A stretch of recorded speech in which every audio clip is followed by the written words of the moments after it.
Bonsoir tout le monde, je vais vous parler de SQL Dynamics sous Oracle. Alors c'est on va dire, une étape, c'est que quand on développe sur Oracle, c'est une étape supplémentaire. C'est-à-dire au début, on fait pas mal de choses assez statiques, bon qui fonctionnent, hein, mais on va dire qu'on est très vite limité, on commence à avoir beaucoup de code qui se répète, et on va dire que le SQL Dynamics, c'est quelque chose, qui permet de passer un cran au-dessus, de rendre des applications un peu plus robustes.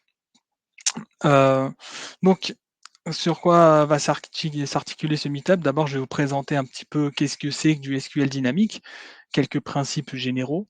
Ensuite, je vais vous parler du NDS, de Oracle et vous exposer ses forces et faiblesses, et pendant toute la présentation, je ferai des démos avec, donc je vous montrerai quelques blocs SQL et quelques blocs PLSQL qui vont illustrer un petit peu tout ce que je dirai tout au long de ce meet-up. Alors déjà, qu'est-ce que c'est que du SQL dynamique? Et même, d'un point de vue général, qu'est-ce que de la programmation avec un langage dynamique?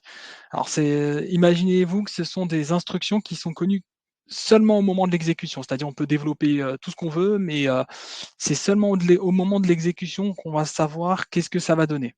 Alors il y a plein de langages qui le font. Par exemple Python, C Sharp ça appartient d'une certaine version, il me semble, et il y en a plein d'autres. Je ne vais pas tous les lister. Mais, mais voilà, c'est tous ces langages-là, ils ont ce principe-là, c'est-à-dire on va coder, mais il y a pas la phase de compilation qui va vous faire dire: «OK, c'est comme ça que ça va se passer». C'est vraiment au moment de l'exécution que vous savez exactement comment ça se passe. Alors, alors quel est l'opposé de ce comportement? Bah, c'est tous les langages qui sont plus statiques, on va dire, et qui ont pas, qui passent par une phase de compilation. L'assembleur et le C. Bon, j'ai pris des anciens langages, hein, pour illustrer un peu par les plus connus, on va dire, même s'il y en a encore plein d'autres, mais en gros, c'est parce que pour ces langages-là, ce qui se passe, c'est on va compiler, mais les instructions sont connues. On sait quelles sont les instructions qui vont passer. Ce qui va varier, ça va être, les valeurs qui vont être prises pendant l'exécution. Donc et vous là, peut-être que vous vous demandez, qu'est-ce que vient faire SQL là-dedans? Parce que déjà, SQL, c'est même pas un langage de programmation.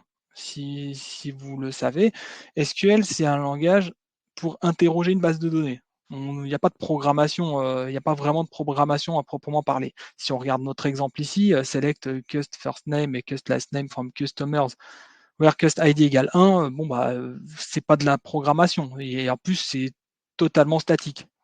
Donc là, vous pouvez peut-être vous poser comme question, bah, où est le dynamisme là-dedans? Bah, justement, déjà, la première chose à savoir, c'est que les SGBD, et pas que Oracle, fournissent un langage de programmation articulé autour de SQL. Par exemple, pour Oracle, c'est PLSQL. C'est tout un langage de programmation qui embarque les instructions SQL, mais qui aussi, embarque toutes les notions des langages de programmation, les boucles, les conditions et plein d'autres choses. Donc pour, SQL Server, on a TSQL, PLPGSQL pour PostgreSQL, etc. Donc, bah, déjà, je vous fais une petite démonstration. Donc là, pour vous montrer ici, donc on a une requête qui est 100% statique. Est-ce qu'on la voit bien? Ouais. Donc c'est 100% statique, hein, donc je vais exécuter ça, on voit bien quelque chose. Voilà, bon, il y a pas de programmation, j'ai rien programmé, et il n'y a pas besoin d'avoir un profil développeur pour savoir faire ça. Voilà. Mais, et là, si on part sur là, je vous fais un bloc, PLSQL, donc on va un petit peu baisser ça pour que ça soit mieux, voilà. Donc voilà, un petit bloc PLSQL, bon, pour afficher le nom et le prénom, de la cliente, hein. Donc, si on lance ce bloc, donc là, je vais demander le client numéro 1. Donc il va nous renvoyer le client numéro 1 égale, est à Kessel Abigail. Donc vous allez me dire encore une fois, c'est tout à fait statique. Donc là, on a une phase de compilation, il va exécuter cette requête en base, récupérer le résultat et m'afficher le résultat. Bon, tout ça est tout à fait statique. Mais, c'est un premier niveau, c'est un premier palier. On peut tout à fait faire beaucoup de choses avec, une programmation statique comme ça, mais, il y a d'autres problématiques qui peuvent se poser, quand vous allez développer une application de plus en plus robuste, ou qui va demander de plus en plus qui va avoir de plus en plus d'exigences. Hop là, la slide, hop, voilà. Donc, oui, où est le déni où là-dedans, vous allez me dire donc où est le dynamisme? Là, c'est là, sur le bloc que je vous ai montré, il y a une phase de compilation, il y a une phase d'exécution et si il y a, une table ou une colonne qui n'existe pas, par exemple, et ben, il se passera rien parce que la phase de compilation aura planté et donc là, du dynamisme, on n'en a toujours pas.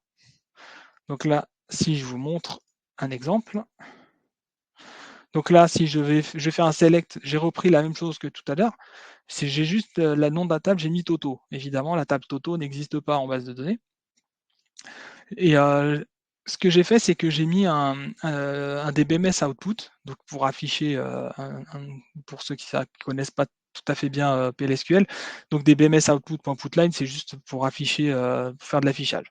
Donc là, je lui ai demandé d'afficher le début du bloc, d'exécuter la requête, d'afficher le résultat et de dire que c'est la fin. Donc là, si je lance la requête, je demande le client 1, et là, il me dit table ouverte inexistante, mais surtout, bah, il m'affiche rien. Il n'a pas affiché. Donc, c'est-à-dire, il n'a pas appliqué un principe de langage dynamique, c'est-à-dire exécuter l'instruction ici, puis il me fait planter là. Ça, il l'a pas fait. Il a d'abord compilé tout le bloc, vu que la compilation a échoué, il n'a rien exécuté. Donc, du dynamisme, il n'y en a toujours pas, c'est-à-dire exécuter instruction par instruction. Ouais, alors le côté, j'ai déjà essayé le thème sombre de SQL Dev, mais elle est tout aussi infâme, hein. C'est moi qui verrai rien, je pense. On peut avoir la vue sur le terminal. SQL+. Euh, ouais, elle est tout aussi démoniaque quand même. SQL+, c'est tout aussi démoniaque, hein, en termes de vue quand même. Parce que là, comment il y a tout un tas d'options à changer. Bon, je l'ai pas, j'ai pas paramétré, ça prend un certain temps. Désolé pour ça. Donc, et là, comme je vous disais, il faut passer un step au-dessus. C'est-à-dire, là, on fait des choses assez statiques. On veut consulter des données, les afficher, c'est très bien. Mais parfois, il y a certaines situations qui peuvent être insolubles avec ce genre de comportement. Imaginez que vous voulez compiler votre procédure alors que la table, elle n'existe pas. Là, tout à l'heure, je prenais la table Toto. Ça se trouve, j'ai envie de compiler cette proc, mais que la table Toto, je la créerai plus tard, ou c'est un autre process qui doit la créer.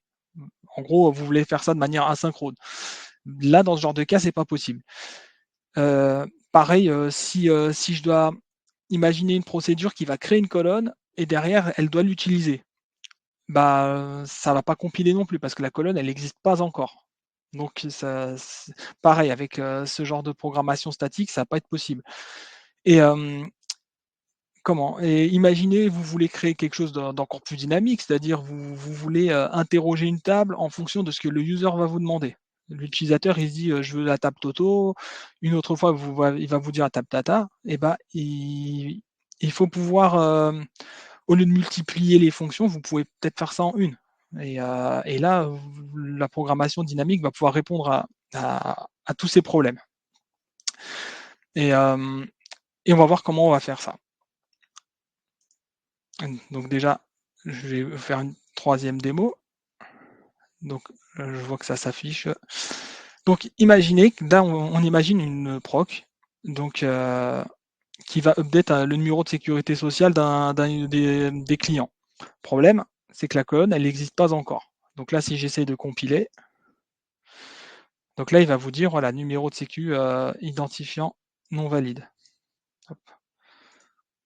Identificateur non valide. Bon. Donc là, comme vous pouvez voir, la colonne n'existe pas, la procédure ne compile pas. Il va falloir, pour pallier à ça, je suis obligé de créer la colonne, et là, si je recompile, voilà, là, ça a compilé. C'est Voilà, comme je vous ai dit, il faut que ce soit du coup fait de manière synchrone. Il faut d'abord que je fasse ça en premier, et enfin séquentiel même, plutôt que synchrone. Il faut que ce soit séquentiel. D'abord, on fait ça, puis après, il faut faire ça. Ce qui peut être dommage dans certains cas. Hop. Donc on va repasser au slide.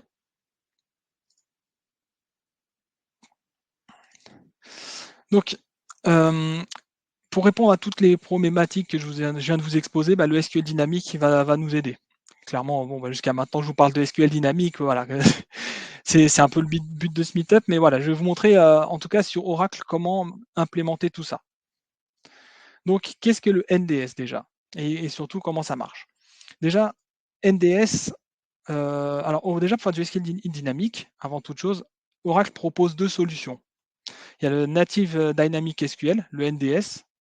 Heu, le NDS, il est très, très simple d'utilisation, peut-être même parfois trop simple, mais il va permettre de répondre à 99 des cas d'usage, et je vous dis pas ça, alors il y a c'est pas une science exacte, c'est moi qui vous le dis de mon vécu. Voilà. Vous Et on va dire que, si on regarde d'un point de vue absolu, il y a peut-être 95-5, mais dans la réalité des applications, vraiment, je crois que j'ai jamais eu besoin de faire autrement qu'avec Native Dynamic SQL. C'est ce qui aide beaucoup, c'est sa simplicité. Parce qu'il y a bien le package, DBMS SQL, mais alors déjà DBMS SQL, bah, il est assez complexe parce que, il faut faire vous-même, étape par étape, bah, tout ce qu'il faut pour exécuter du SQL dynamiquement. C'est vous qui devez parser la requête, donc faire c'est vous qui devez demander au moteur de compiler, la requête, et ensuite de dire, quelles sont les variables que vous utilisez, quand est-ce qu'il faut l'exécuter. Voilà, c'est un petit peu lourd. Mais, il a quelques avantages. Alors après, jusqu'à maintenant, j'en ai pas besoin, mais voilà, si vous voulez utiliser un curseur, bah, voilà, vous pouvez utiliser le résultat de la requête comme un curseur. Et peut-être le seul avantage, c'est, le nombre de paramètres in et out, il peut être variable, alors que sur Native Dynamic SQL, lui, il va être un peu plus statique. Et comme je vous ai dit donc, il y a plein de procédures à exécuter, plein de fonctions à exécuter, autant vous dire, c'est pas très simple, et je vais pas vous le détailler dans ce meet-up. Et surtout que bon, comme je vous ai dit, c'est très peu utilisé au final.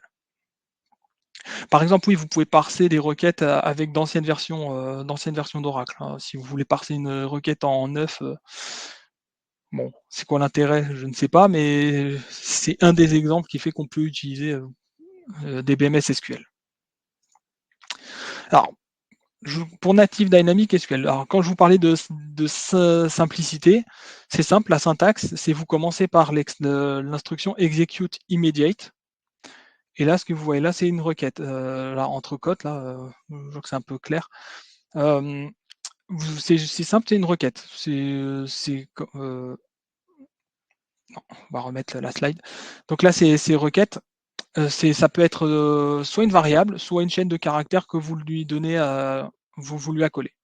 Et après derrière, il y a plein de paramètres optionnels comme, bulk collect si vous voulez récupérer des résultats, de manière, massive, et donc à récolter dans une variable ou dans une collection. Et après vous pouvez lui donner, fournir une liste de variables, soit en entrée, soit en sortie. Oui, tu peux faire un bulk collect avec execute immediate. Tu peux faire un select qui ramène plusieurs lignes et qui renvoie le résultat dans un bulk collect. Et donc la re donc le là, l'élément requête, hein, comme je vous l'ai dit, donc c'est soit vous lui donnez, une chaîne de caractères entre simples cotes, une instruction simple, soit vous pouvez construire à l'aide d'une variable, une requête tout au long d'un traitement, et derrière, bah, vous mettez execute immediate, la variable. C'est vous qui voyez en fonction de l'utilisation. Et donc, il y a 4 étapes qu'il faudrait quand même connaître parce que elles sont assez importantes, et c'est ce qui fait que c'est ce qui est exécuté à chaque fois que vous faites du SQL dynamique. Donc la première étape, c'est le parsing. On va s'assurer que la requête est valide, syntaxiquement, mais aussi, on va dire grammaticalement vis-à-vis du dictionnaire de données.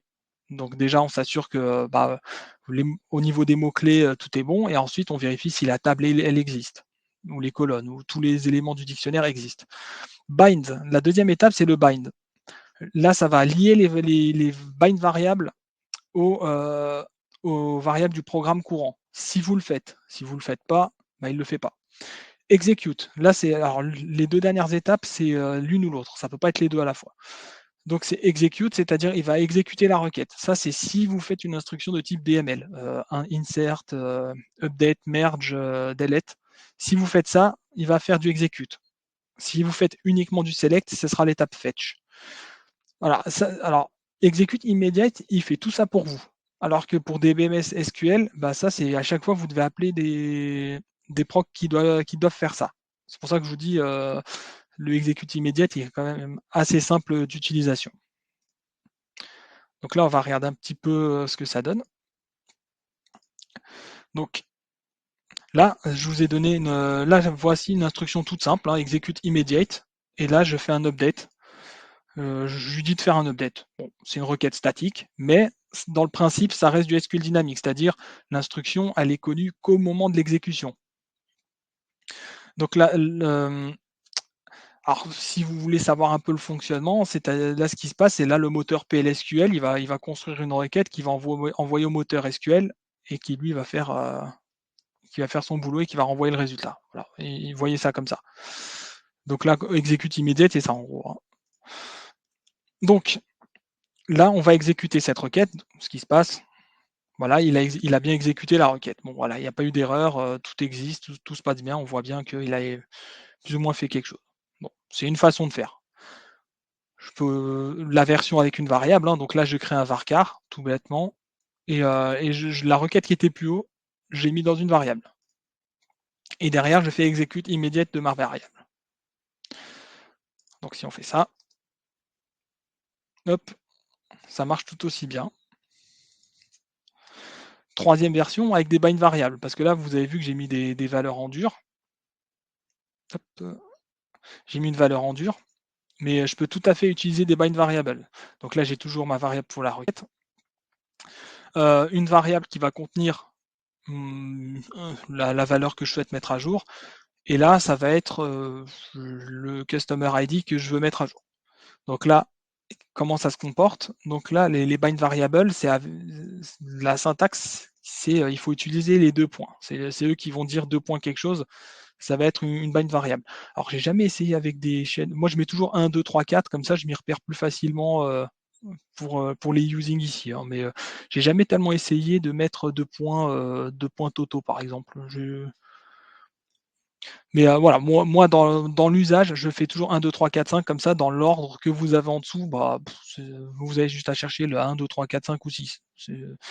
Pour moi, c'est une certaine simplicité d'utilisation. Donc là, si on fait comme ça, donc execute immediate, donc ma requête, et là, pour lui dire de binder les variables, il faut lui dire using in, donc c'est une variable en entrée.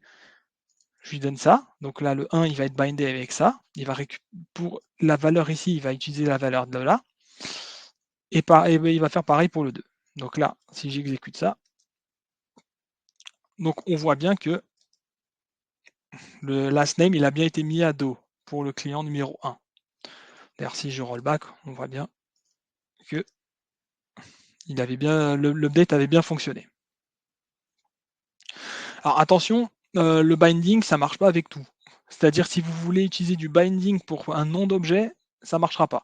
Par exemple, si je dis update et le nom de la table, je veux la binder. Là, par exemple, customers, je le mets en 1, using vtable 1, là, donc c'est bien celui-là. Il ne va pas aimer.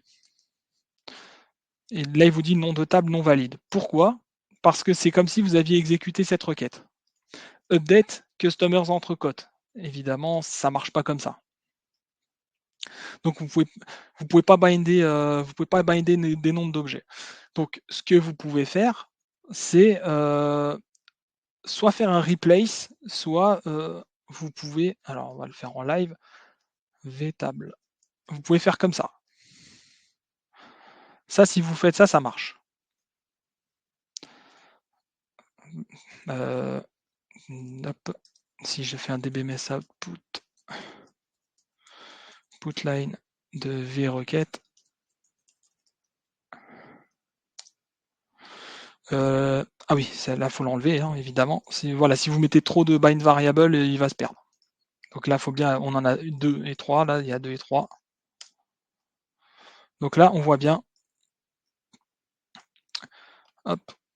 Alors je pense que c'est l'ordre qui compte, hein, dans la requête, hein, c'est l'ordre qui compte, hein, c'est pas le 1, 2, 3, 4, 5, mais bon, moi, pour un côté pratique, je mets toujours 1, 2, 3, 4, 5, je mets toujours des nombres, mais je crois que c'est l'ordre qui compte.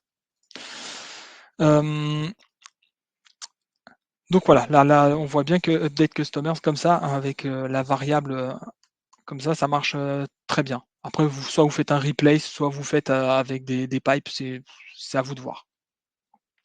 Donc là, on a fait de l'execute en faisant des updates, mais on voit que ça marche tout aussi bien avec, un select. Donc là, ce qu'on va faire, c'est on va select from alors customers, donc bah, je l'ai fait juste en dessous. Hem, donc là, au lieu de binder, on va utiliser la méthode que j'ai fait plus haut avec les pipes et on va binder cette valeur et donc ce qu'on fait ici, c'est on va exécuter la requête, le select et on va retourner le résultat dans une variable et on va l'afficher. Donc si je fais ça, donc là, on va demander le numéro 1. Donc là, on voit bien c'est Do. Ouais, il faut que je rollback. Hop, voilà. Et on va faire pareil, donc Vivien, tu demandais pour les bulk collect, donc voilà, ici donc on va récupérer tous les noms cette fois. Donc là, on a une collection ici, on a créé une collection et là, on va récupérer tous les noms de la table, sans filtre cette fois et là, il y en a plusieurs. Donc on va les récupérer avec le bulk collect, donc execute immediate, la requête bulk collect into ma variable. Alors, vous pouvez mettre des filtres, hein, là, j'en ai juste pas mis, mais c'est tout à fait possible, hein. On peut toujours continuer using in quelque chose, hein, c'est tout à fait possible, hein. C'est juste là l'exemple, il y en a pas. Et derrière, on va parcourir la collection pour juste afficher les noms. Donc si on fait ça, on voit bien que tous les noms s'affichent. Il n'y a pas juste un résultat, on peut tous les afficher. Donc là, je vais drop la colonne. Nouvel exemple. Donc là, le numCQ n'existe pas. Et donc là, ce que je vous disais tout à l'heure, en mode comment? En mode synchronisé, là, j'ai mis l'instruction d'update du numéro de sécu dans un execute immediate. Donc là, on voit bien que la colonne numCQ, hein, elle n'existe pas, hein. Ce select, il permet de voir que ça n'existe pas dans la table customers. Donc là, ce que je vais faire, j'ai compilé cette proc et on voit que la procédure, elle est compilée. Pourquoi? Même si ça n'existe pas, c'est parce que comme je vous ai dit, c'est au moment de l'exécution qu'on sait que si ça va marcher ou pas. Donc là, si je lance la proc, bah là, il vous dit numCQ identifiant non valide. Donc là, ce qui se passe, c'est que vous avez livré votre proc, mais avant de l'exécuter, il faut attendre que qu'un autre développeur, par exemple, ou disons qu'il y a une boîte noire qui doit créer la colonne. Et ben voilà, vous êtes plus, comment, ça ne dépend plus de vous cette fois. Donc là, si j'ai créé la colonne numCQ et que j'exécute la procédure, on voit bien que ça a marché. Donc je select from customers where cust id égale 1. Non, c'est CQ. Hop. C'est le id 1. Tac. Il l'a pas mis à jour. C'est where cust id. Ah oui, j'ai inversé les deux. Bon. Comme quoi, ça compte l'ordre. Hop. C'est mieux comme ça. Hop. C'est mieux comme ça, voilà. Donc attention à l'ordre, hein, voilà, même moi je me suis fait piéger, hein, j'ai mis dans le mauvais ordre et ça donne pas le comportement escompté. Voilà pour la petite démo. On va retourner sur les slides, faire un peu de théorie. Donc là, je vous ai montré du SQL dynamique, mais en plus, on peut même faire du PLSQL dynamique. Non, mais ça, c'est l'effet démo aussi, hein, ça marche toujours bien quand tu testes et le jour de la démo. Donc, on peut aussi faire du PLSQL dynamique. Donc là, c'est un peu Inception, hein, c'est-à-dire on continue à aller, On peut aller au plus profond des choses, hein. Là, on continue. Donc là, vous pouvez même faire donc PLSQL dynamique. Vous pouvez, par exemple, appeler une proc en fonction de certains éléments. Mais, et en plus, vous avez le paramètre in et out. C'est-à-dire, vous pouvez même récupérer les résultats comme un code retour, par exemple, qu'une proc enverrait. Hop, par exemple. Donc là, j'ai cherché un cas d'usage j'ai un peu fait exprès de complexifier les choses, hein, même si c'est pas complexe quand on va regarder l'exemple. Mais, j'ai créé une proc qui va calculer, les stats d'une table donnée et j'en ai créé une deuxième qui fait pareil. Juste une chose, c'est les codes retours. J'ai mis des codes retours différents, mais, ça peut être des procédures totalement différentes, hein. Là, mais imaginez que, voilà, ça a des comportements différents et à la fin, la première proc renvoie 0 si tout se passe bien et l'autre renvoie 150. Donc on va les compiler.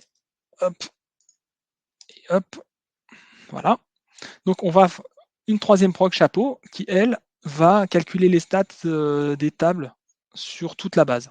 Là, si on regarde bien, il va boucler juste sur user table. Ah oui, il va juste récupérer 20 tables parce que si je faisais toute la base, peut-être qu'on aurait attendu un peu longtemps. Donc pour répartir, ce que je lui ai dit, c'est les noms de tables compris entre A et M, tu fais exécuter, tu vas utiliser la procédure 1. Et sinon, bah, pour les autres, hein, de N à Z, tu utiliseras la procédure numéro 2. Et donc, on va boucler sur toutes les tables et on va à chaque fois exécuter une des procédures. En in, on va lui dire d'utiliser le nom de la proc et en out, ça va être le code retour, là, ce code retour que j'ai mis là. Comme on peut voir ici, hein, c'est un paramètre de type out. Donc, on va pouvoir le récupérer. Ce que je vais faire derrière, je vais tout bêtement afficher le nom de la table, la procédure utilisée et le statut du traitement.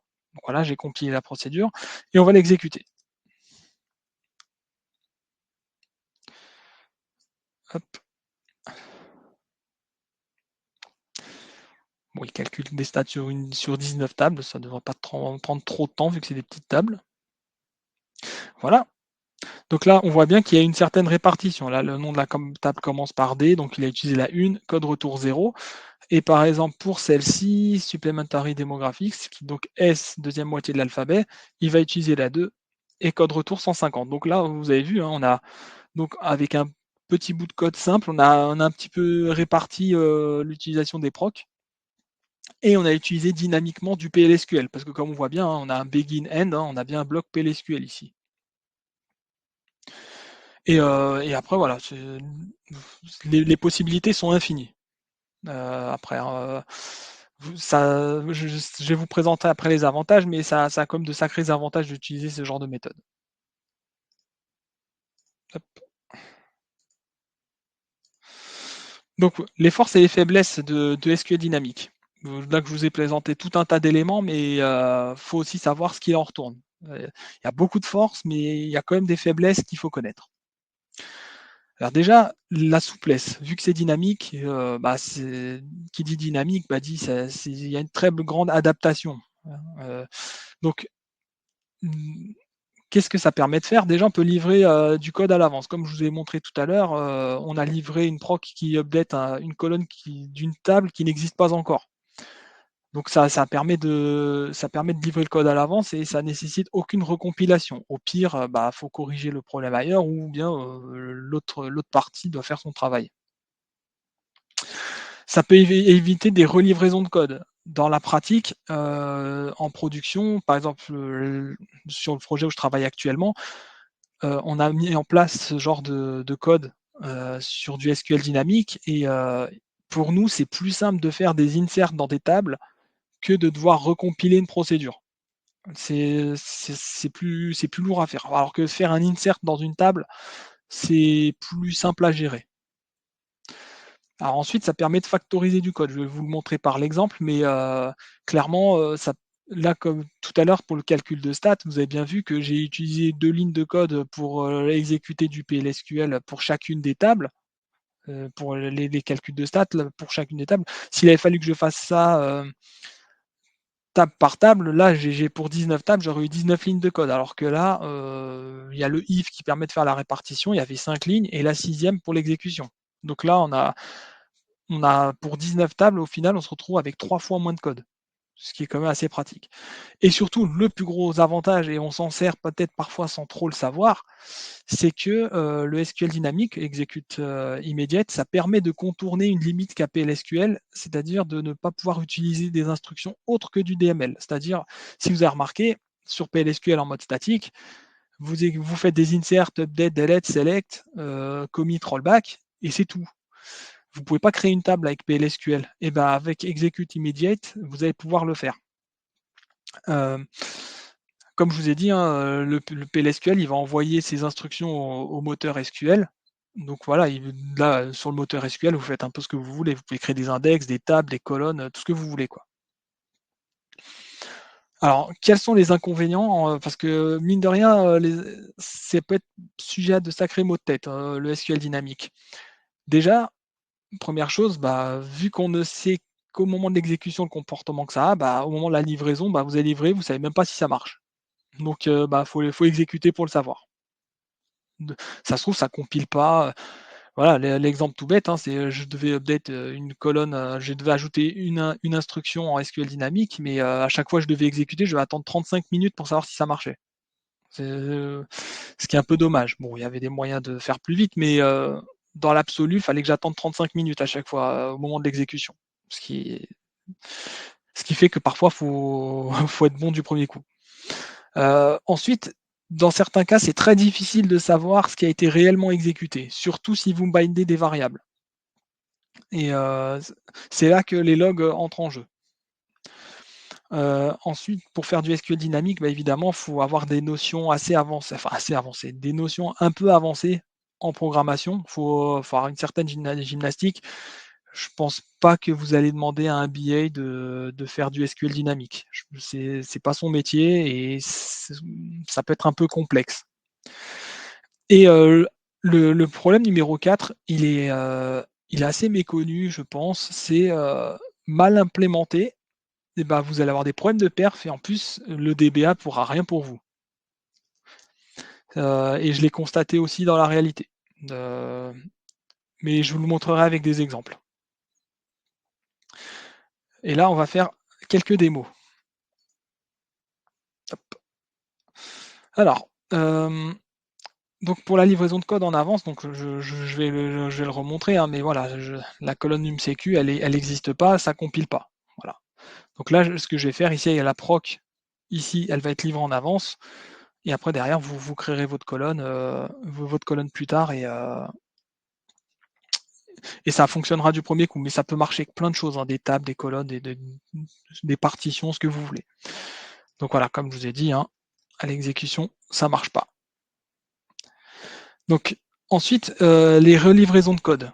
Comme je vous ai dit tout à l'heure, vous pouvez livrer une proc, et derrière, pour la maintenir, il n'y aura que besoin de faire des inserts dans des tables.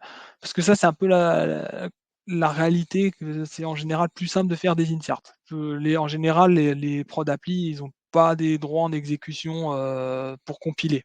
Enfin, ils n'ont pas les droits de compilation, mais ils ont les droits pour faire des inserts. Donc je vous ai carrément créé une petite application, pour la démo. Donc là, hop, on va créer une table règles de gestion, on va créer des tables de suivi, hop, une table de suivi des traitements et des logs, et une séquence. Hop. Donc voilà ma proc de calcul. Donc elle retourne un code retour, et après elle prend des paramètres, hein, c'est-à-dire le type d'opération et le numéro de début, qui sont à nul par défaut, on n'est pas obligé de les renseigner. Donc, bon, quelques variables utiles au traitement. Donc là, on vérifie s'il n'y a pas de traitement en cours, et s'il n'y a pas de traitement en cours, on va pouvoir exécuter le traitement. Donc on va insérer une ligne de log, enfin une ligne dans traitement pour savoir qu'il y a un traitement en cours, et les lignes de log du traitement. Et donc, derrière, on va boucler sur toutes les règles de gestion. S'il y en a une qui a été renseignée, on récupère que la partie qu'on veut exécuter. Et si on a fourni un numéro d'ordre, c'est-à-dire, ah bah, je veux exécuter à partir de telle instruction, et bah, voilà, on va pouvoir le faire ainsi. Bon, j'ai mis 0, mais ça c'était une valeur par défaut. Hem, donc, et là, on va avoir toutes les requêtes de notre application. Qu'il y en ait une, qu'il y en ait 500 000, ça ne bougera pas. Ça restera toujours comme ça. Je me suis inspiré de l'application sur laquelle je travaille, la proc, on a une proc qui fait exactement ça. Elle n'a quasiment pas bougé depuis 1 an. Par contre, tout ce qui est dans la table de règles de gestion, ah bah ça bouge, quasi quotidiennement. C'est c'est une certaine souplesse, c'est-à-dire, s'il y a un bug en prod, on a juste à besoin on livre des updates, des délais, on a juste à fournir des requêtes d'insertion, de mise à jour des données. Donc, ce qu'il va faire, c'est il va boucler et il va récupérer, la requête qui est dans la table règles de gestion. Dans la log, on va insérer la requête qui a été exécutée et donc, derrière, on va l'exécuter et derrière, on va loguer le statut et après on va loguer la fin des statuts du traitement et heu, en cas d'erreur, on va pouvoir loguer l'erreur. Et je vais essayer de vous montrer des cas où il y a des erreurs comme quoi c'est comme si on avait réellement exécuté et qu'on faisait des exceptions, ça marche tout aussi bien qu'avec du SQL statique, hein, donc on va compiler la proc et on va déjà l'exécuter à vide, c'est-à-dire on n'a aucune règle de gestion là actuellement. Select étoile from règle gestion. Voilà, on voit bien qu'il y a rien du tout. Là, donc ce qui va se passer, c'est si je lance ça, bah, il va rien faire. Donc là, on a bien un traitement qui a été créé. Donc on va là le ID traitement c'est 1, on va récupérer les logs de cet ID traitement, donc on voit bien un début, fin, il a rien fait entre les deux. Donc maintenant on va ajouter quelques règles de gestion. Donc on va leur donner un libellé et surtout une requête. Donc là par exemple, des calculs de stats, ouais je suis très calcul de stats. Euh, un delete, un insert, et un calcul de stats. Mais voilà, j'en ai mis 4, comme je vous ai dit, vous pouvez en mettre 500 000, 1 million, comme vous voulez. Donc là, on va insérer ces données. Donc là, dans règle de gestion, elle est là, mon select. Hop, on voit bien qu'on a des petits trucs.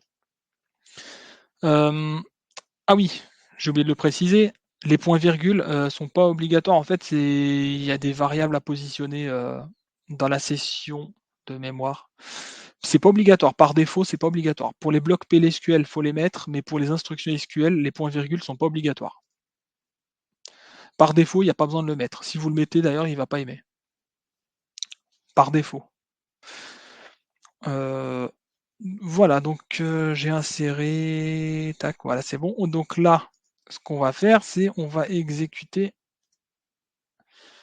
notre petit traitement. Donc là, vous voyez que déjà, ça dure un petit peu plus longtemps, vu qu'il y a des calculs de stats. C'est que ça fonctionne plutôt bien, du coup. Donc là, hop, on a l'ID traitement numéro 2. Hop, si on fait ça, donc on voit bien qu'il a fait le début, il a exécuté toutes ses requêtes, et il a terminé. Donc là, je me dis, ok, je vais exécuter qu'une partie stat, pareil, hein, ça va fonctionner tout à fait pareil. Comme je vous ai dit, le select tout à l'heure, il va chercher uniquement la partie qu'on va le renseigner là. Donc là, il va uniquement utiliser, il va uniquement faire les calculs de stats. Donc on a donc la libellé traitement stat.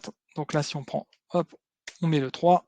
Donc on voit bien qu'il n'a exécuté que les calculs de stats.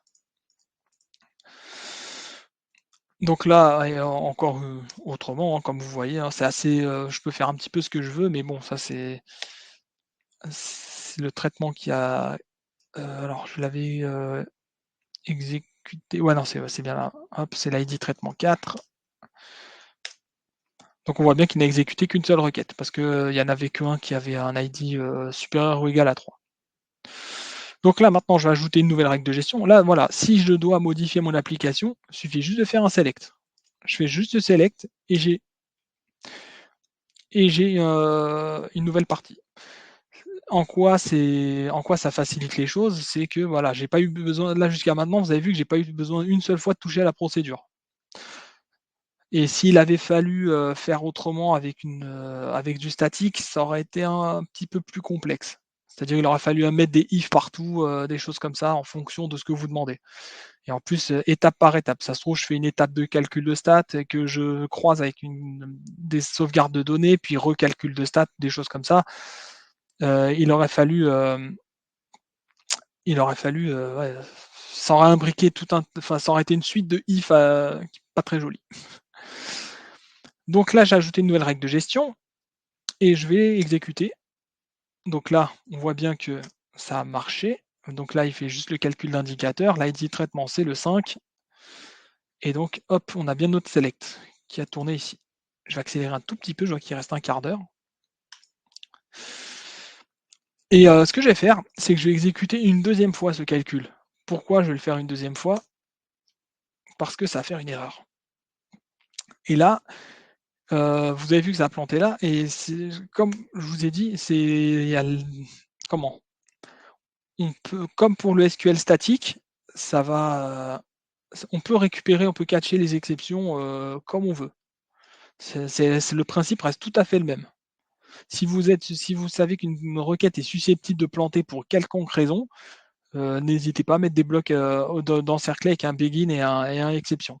Là, dans la table de log, du coup, pour l'ID traitement 6, donc là, hop, je récupère la log et on voit bien violation de contrainte unique. Donc j'ai même pu récupérer l'erreur et la loguer là-dedans. Hop, on va regarder un autre cas d'usage. Ça va être, imaginez je fais un rapport sur les tables.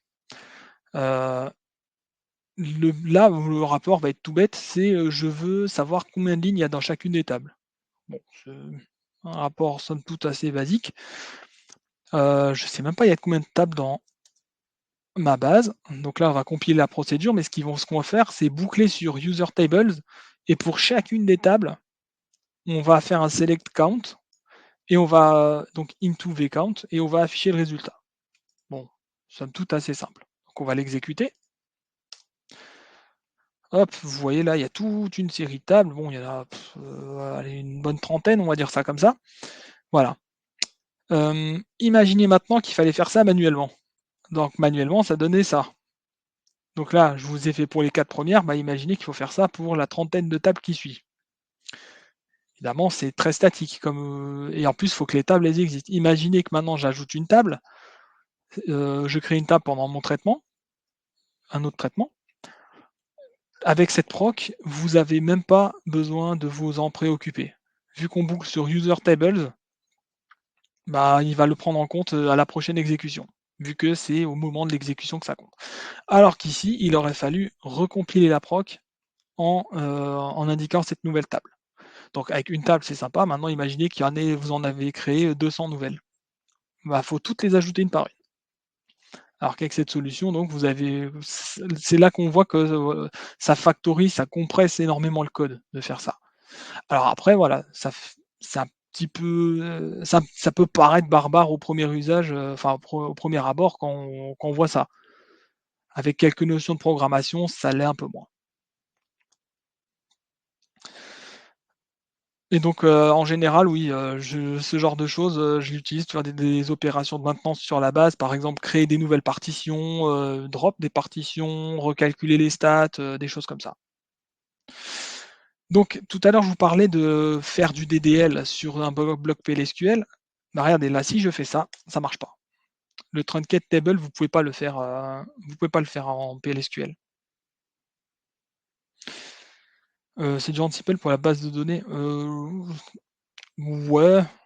Enfin, en fait, je connais pas assez Ansible pour comparer. Je saurais pas te dire, mais oui, Ansible, il me semble que c'est, ouais, c'est le peu de connaissances que j'ai, je peux te dire oui. Ça peut t'aider à en faire.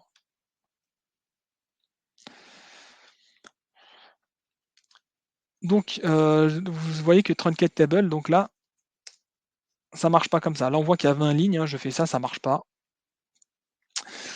Et maintenant, si je veux faire truncate table, ça marche tout à fait par contre. Donc execute immediate truncate table. Heu, le execute immediate, dans la réalité, c'est 50 des cas, c'est pour faire un truncate table. Donc là, hop, si je fais ça, le bloc s'est exécuté, pas d'erreur, et on voit qu'il y a plus rien, la table elle est vide. Hem, là, j'ai un autre cas d'usage, hein, c'est en gros, de plus en plus, on demande à ce que les scripts de déploiement soient rejouables à l'infini. Des fois que, Par exemple, le cas d'usage que j'ai, c'est, j'ai XL deploy, quand ça plante, on relance le déploiement et il réexécute tous les scripts. Bah, le problème, c'est que si vous jouez plusieurs fois le même create table, la deuxième fois, il va pas aimer. Donc là, je vais vous montrer un cas d'usage, c'est-à-dire on va créer une colonne si elle existe et si aussi la table, elle existe.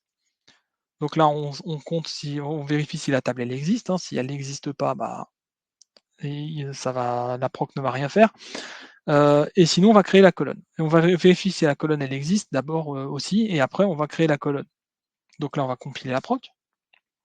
Alors, à noter que c'est un exemple tout bête, mais sur Oracle 23, vous n'avez même plus besoin de vous encombrer de ça, hein, avec le if exist, if not exist. Donc là, ce que je vais faire, c'est à la table indicateur, je vais ajouter une colonne. Donc là, euh, j'ai oublié de drop la colonne, je crois. J'aurais dû la drop d'abord. Indicateur, drop, colonne, col. Voilà, c'est mieux comme ça. Donc là, hop. Donc là, on l'a créée. Donc là, du coup, je la lance une deuxième fois. Il dit elle existe déjà. Et en gros, ça évite que les déploiements ils plantent et que ça bloque vos déploiements.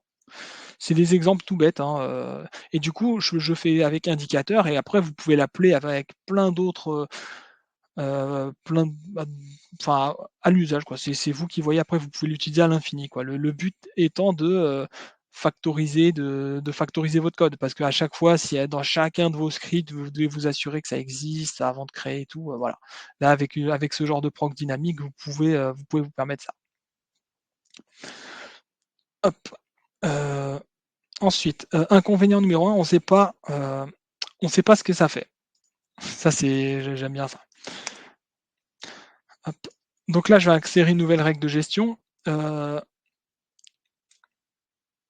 En fait, voilà, je cherchais, on ne sait pas si ce qu'on fait marche vraiment.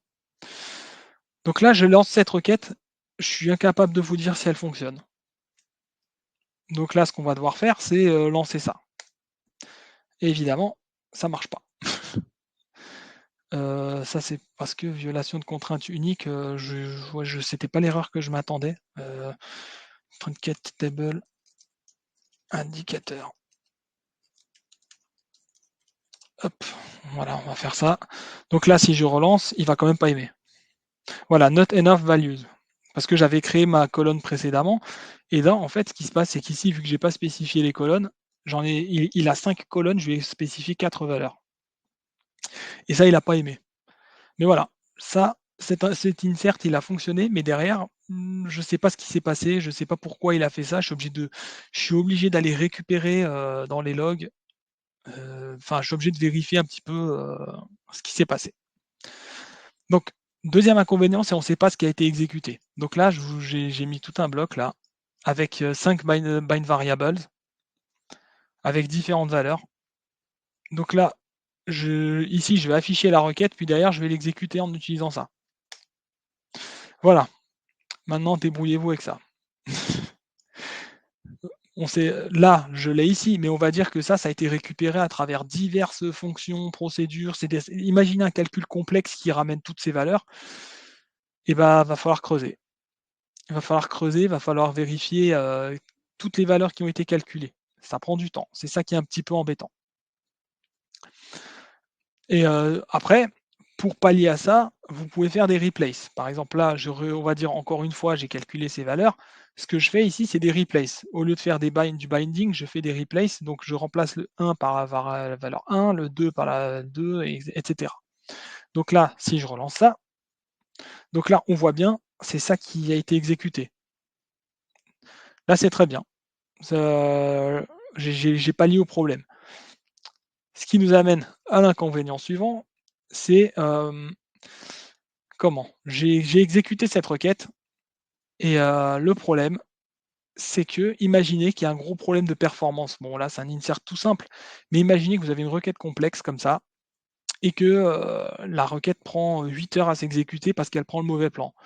Vous appelez votre DBA, vous lui dites: «Coucou, j'ai un problème, ma requête, elle est trop longue». OK, le DBA, il se connecte, il exécute et il voit ça. Alors, il voit même pas ça, il voit juste ça, parce que la deuxième, ça c'est ce qu'il faut faire au final, utiliser les bind variables. Mais le problème, c'est si lui, il voit ça, et bah, il va vouloir alors je vais l'exécuter une deuxième fois avec, 0,25, voilà, c'était ça qu'il fallait que je fasse. Hop, voilà. Là, en gros, vous exécutez la même requête avec des valeurs différentes. Le problème, c'est qu'il vous génère des SQLID différents. Le problème, c'est que pour fixer un plan d'une requête, le DBA, il doit le faire sur un SQLID. Avec ça, il va pouvoir fixer tout ce que vous pourrez exécuter, en utilisant le binding. Alors qu'avec ça, il va juste fixer pour ça. Et en plus, il faut que votre requête soit en cours d'exécution. Donc en gros, si vous voulez, pour un prochain lancement, imaginez là, je veux faire février 2025, et ben, je peux même pas le fixer par anticipation parce qu'on n'a pas de SQLID. Avec ça, on aurait pu, mais là, en l'état, la requête du février 2025, je peux même pas l'optimiser, en fixant le plan du SQLID. Et ça, c'est un des gros inconvénients, je trouve. Voilà, faut être très vigilant à ça, au maximum utiliser le binding. Alors c'est pas toujours évident. Comme je vous ai dit, il a son inconvénient, on ne sait pas ce qui a été réellement exécuté, mais privilégier le binding. Mais ouais, après comme je vous ai dit, hein, le nombre de variables, vous pouvez paramétrer des requêtes avec un nombre différent de variables et là évidemment c'est difficile de binder, en utilisant en tout cas, le native dynamic SQL.